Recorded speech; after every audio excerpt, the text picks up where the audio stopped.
Bonjour et bienvenue dans une nouvelle vidéo de Do It Yourself Inspiration, idée à réaliser soi-même, et je vais vous montrer comment fabriquer un marque-page comme ceci, donc vraiment sympa.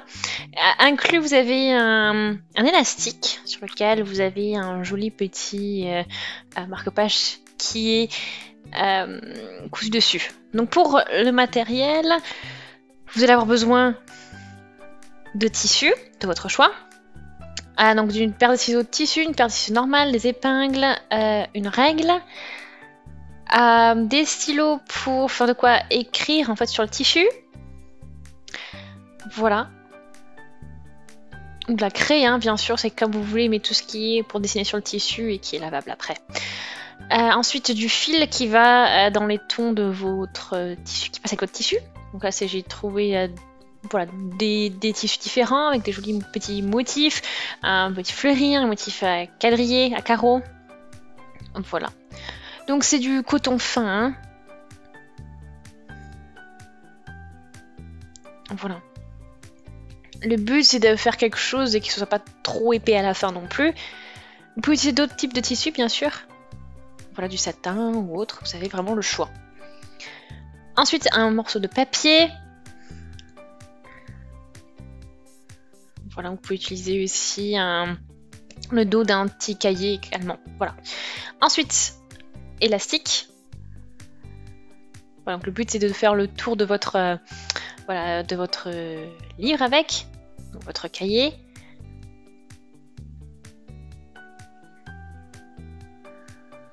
Donc le but c'est que ça passe bien avec la taille de votre, cahier ou livre. Voilà, ensuite, vous pouvez utiliser d'autres accessoires pour décorer.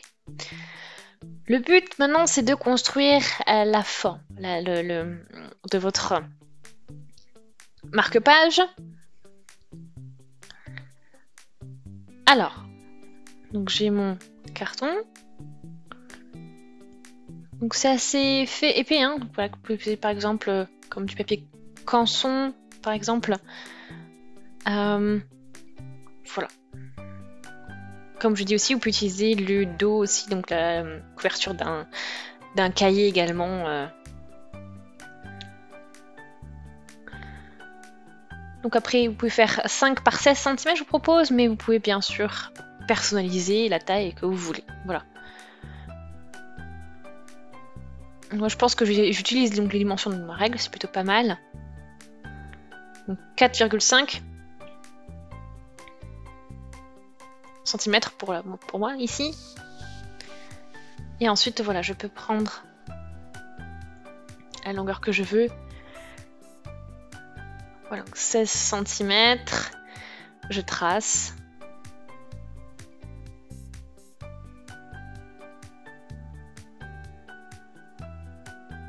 Voilà, donc une fois que j'ai mon carton, mon papier cartonné qui est découpé de la taille que je veux, on va positionner ça sur le tissu.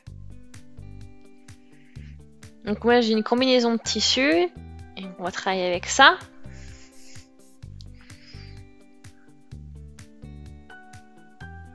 Alors, le but étant d'avoir aussi de prendre ça, puis ajouter donc les distances pour les coutures pour que tout passe bien après. Voilà, vous pouvez ajouter une marge pour la couture d'à peu près 0,5 cm par exemple à peu près. Voilà, donc une fois que tout est découpé, voilà, donc le but, vous avez vu, donc là j'ai même prévu 1 cm hein, pour les coutures. Donc on peut estimer, voir un petit peu ce que ça va donner. Et là on a aussi donc l'autre partie ici, le partie en carreau. Donc on veut un petit bout pour pouvoir faire un... Voilà, ici. Donc on fera endroit sur endroit. Et on va coudre ici. Et ensuite on aura voilà, une petite coupure. Donc on aura donc les deux tissus différents qui seront visibles sur la même bande.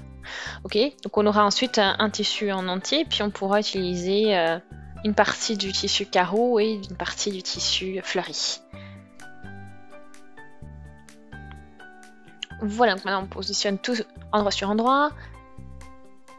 Et on peut épingler. Et ici je vais coudre avec un point droit tout simplement.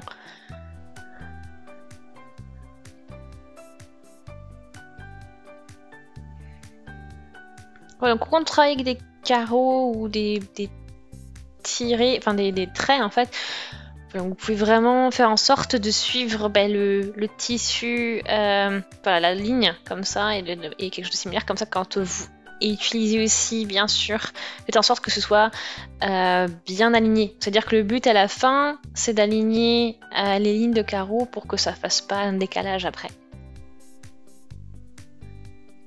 Voilà, donc ça c'est cousu. Alors ce que je vous propose aussi maintenant, c'est de passer un coup de fer à passer ici. Comme ça, ce sera bien positionné. En plus, là, j'ai un tissu assez transparent. Donc là, ce que je recommande, c'est de pousser tout vers le haut.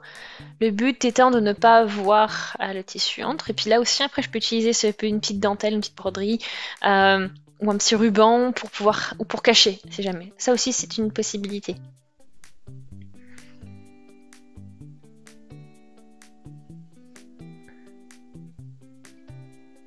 Voilà. Donc après, ce qui est très sympa, voilà, de mettre une petite décoration, si jamais. Mais comme vous voulez.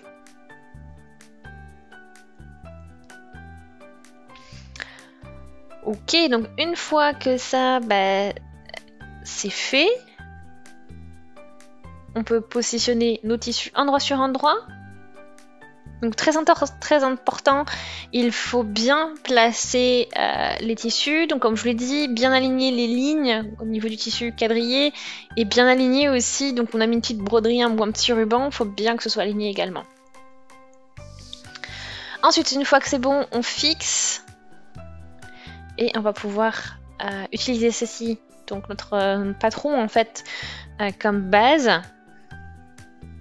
Après, on utilise peut-être 1 cm au niveau des coutures, en extra.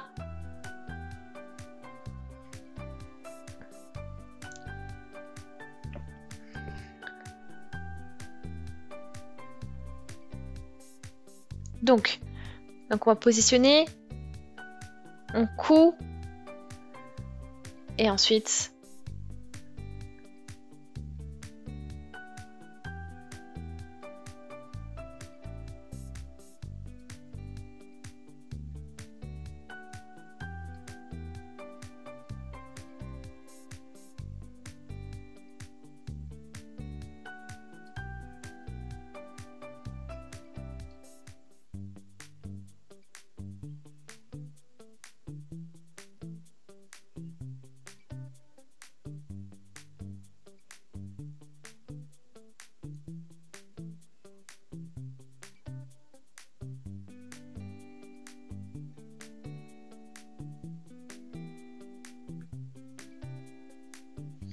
ok, donc les tracés, vous avez vu, ils sont faits, on a tout redécoupé. Et maintenant, il n'y a plus qu'à coudre.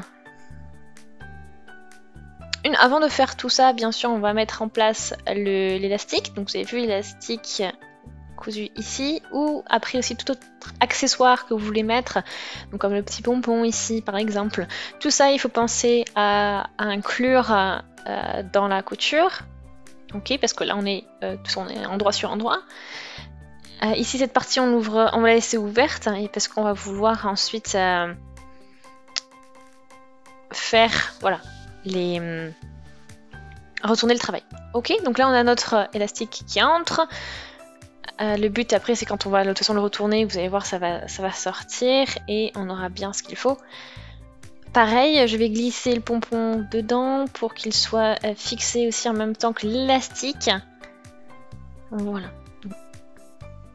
Donc une fois que tout est bien positionné, vous avez vu, vous avez l'élastique, le pompon qui est entre les deux tissus. Ces deux tissus sont positionnés endroit sur endroit. Et maintenant, on fixe donc avec les épingles. Et on va pouvoir coudre.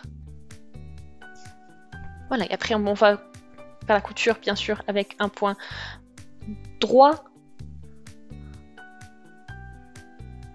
Et ensuite on pourra faire des finitions. Donc, on fait nos coutures, on laisse une ouverture bien sûr.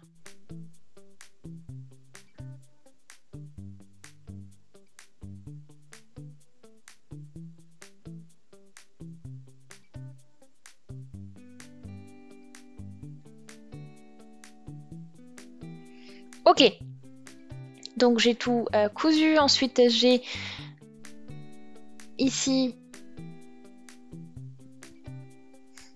cousu, donc le but, hein, voilà, le but c'est que ce soit aussi consolidé au niveau de l'élastique, voilà. Prochaine étape, on peut encore voilà, travailler les coins, raccourcir.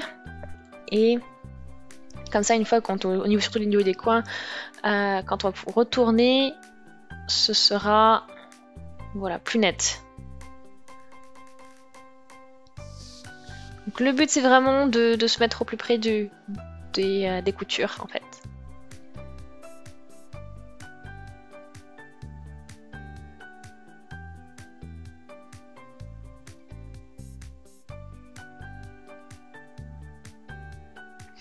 Voilà, donc maintenant j'ai tout retourné, le travail.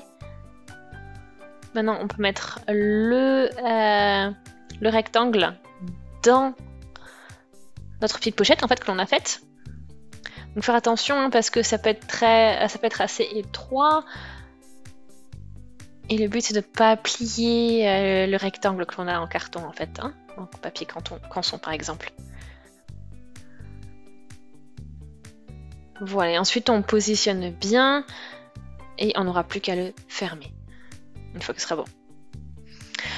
Ok, donc maintenant il nous reste cette partie à coudre.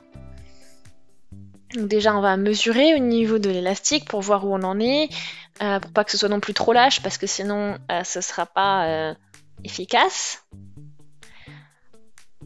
Donc on prend notre, par exemple le cahier que vous voulez ou l'agenda, voilà, et on positionne autour, voilà comme ceci, et puis ensuite on estime, voilà. Bien sûr après hein, il faut adapter, il faut se dire qu'on aura peut-être quelque chose de plus gros aussi, donc le but c'est d'avoir quand même une certaine tension quand même déjà. Hein. Maintenant on pique et on marque tout ça avec une épingle. Et c'est avec cette marque ici que l'on va voilà, on raccourcit et ensuite on va pouvoir la glisser pour pouvoir coudre. Donc là j'ai sorti un petit peu le carton, enfin, donc la base. Et voilà. Donc on le positionne. Ensuite on plie vers l'intérieur l'ouverture.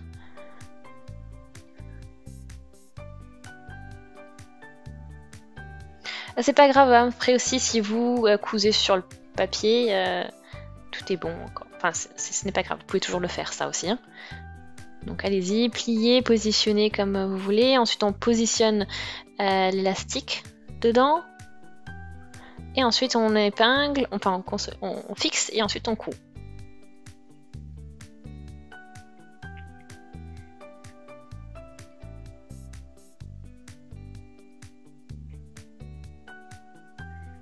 Et voilà, donc c'est terminé. Vous avez vu donc le processus. Donc c'est vraiment un résultat sympa à la fin. J'espère vraiment que ça vous a plu. Si c'est le cas, aimez la vidéo, laissez des commentaires aussi, des avis, des suggestions là-dessus. Donc vous voyez, hein, c'est vraiment une idée à vous de voir après. Vous pouvez bien sûr très facilement personnaliser cette idée, l'adapter comme vous voulez. Et vous avez le principe qui est là. Donc voilà. Donc je vous invite encore à aimer la vidéo. Abonnez-vous aussi à la chaîne si ce n'est pas encore fait. Et on se dit à très très vite. Salut!